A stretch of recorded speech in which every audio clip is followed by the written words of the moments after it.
On the first night of these trips, after we've left the last paddock behind, crossed the line where the clearing gang stopped and the rabbit fence stood for a while, after we've left behind towns and roads and stop signs and lights and set up camp in the yonder by an old salmon gum, my volunteer field assistant looks around at the woodland, trees stretching, leaning, fallen, decaying, bushes with intricate sclerophilous leaves and tiny vase-shaped flowers, orange-red dust held solid by biological crusts that tell the stories of life's early branchings.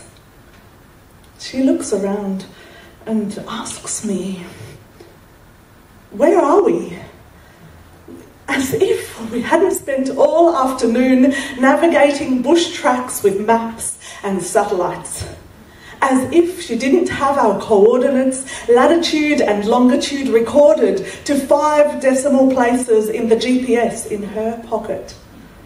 As if the orange-red dust hadn't already crept into our pores, painted our fingernails as we unrolled our swags, dug the fire pit, branded us, "You're gone." But I know what she means. These days, it's hard to know where you are when you've travelled for hours on a nameless, unmapped track where we are small and the land is large and the natural forces larger still. So I tell her, well, we're east of Keren, and we're west of Geordie, and we're south of the breakaway. Somewhere. But in truth, we're just here, in the natural clearing by the old salmon gum that has stood here for hundreds of years. We sleep, and the next day, we walk. We walk through the woodlands and shrublands that once extended to the edge of the continent. We walk through the traditional lands of the Wongatha, Kalamaya Kapurn, the Naju, perhaps some other cultures that have been lost along the way. Whatever happened to the Malpa, the Nyaki Nyaki? We read the stories of this land, where the malleefowl walked on soft mud after the last rain, the emu corroboree, prints parading in circles studded with sandalwood scats. There are dingo cubs and echidnas, kangaroos fighting, and fungi that lift heavy chunks of earth skywards as they rise from below. We follow trails of caterpillars that walk in lines of hundreds, nose to tail, nose to tail, nose to tail, from tree to tree and across landscapes. The fox that walked here a month ago, still witnessed in the clay. Sand plains, sun-kissed, as far as the eagle can see, my spirit can soar. Balgas bear witness. Golden orb spiders spin their golden thread. There are pig scats and camel prints, rabbit warrens, cat pads, and courting donkeys caught on camera. Yes, it's all a bit different now. We're all creatures in strange lands in some ways. And yet, this land still holds ancient stories, a Gondwanan lineage, and between toxic waste dumps and giant holes in the ground, more eucalypts, flowers and arthropods than I can ever hope to know all of. A wildness I can feel. I ask the land questions about what we're doing out here with these precious metals, and what do all of these lines that crisscross the landscape mean?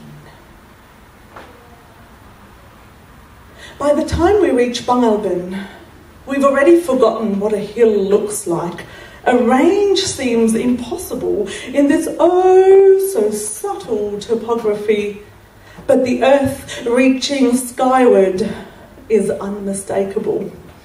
We just make it to the top by sunset, gasp at the view before it dissolves into darkness. There's another fox scat on the exploration track. We camp in Helena and Aurora's wide, red-rocked embrace, long, stripy ironstone arms stretched out around us. The next day we run into the senior geologist of the company that wants to mine. He is a good man. He has found our lost spare tyre and returns it to us, offers us lunch and ice from the exploration camp kitchen, tells us they'll never get approval to mine here. But in the meantime, it's a job. I try to imagine what it would look like being mined. Ridge line, gone. Replaced by pit. And the woodland adjacent would be flattened to build the overburden dump that would instead touch the sky. Funny how the substrate of an endangered plant becomes a burden. There would be haul roads and crushers, ROM pads and bores, a village to house the workers, an airstrip to fly them in. There would be offices, sewerage, generators, workshops, hydrocarbons, light, noise, dust. And the surrounding landscape would be riddled with roads and tracks. Part of the range might remain, of course, though not unscathed. I try to imagine it. In this quiet, it's a little hard. But the lights from the mine on the next range over remind me that odder things are true. We visit an abandoned mine. That is to say, it had been rehabilitated, which means that they piled up rocks around the edge of the pit, a bund to stop people falling in by accident before they called it a day. My science tells me that when it comes to understanding the impacts of a development on a place, we just don't know how little we know. So many impacts are cumulative, cryptic, enigmatic, and mostly what we don't know is huge. What we forget when we count our mineral revenues, the jobs created, our GDP, is the price that we pay.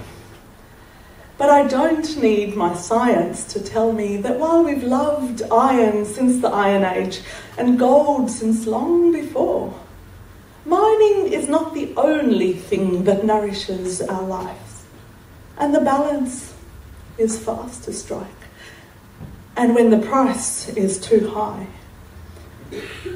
it's too high. And it's us who decide, at the end of the day, if to keep the old ironstone or to pocket the pay. And it's hard when it's far and remote and unknown, and every long-ranging impact is yet to be scientifically shown. And for now, we're stuck on the economic imperative ride. But still, consciously or not, it's us who decide. So I'll end there, and I'll welcome the ballpoint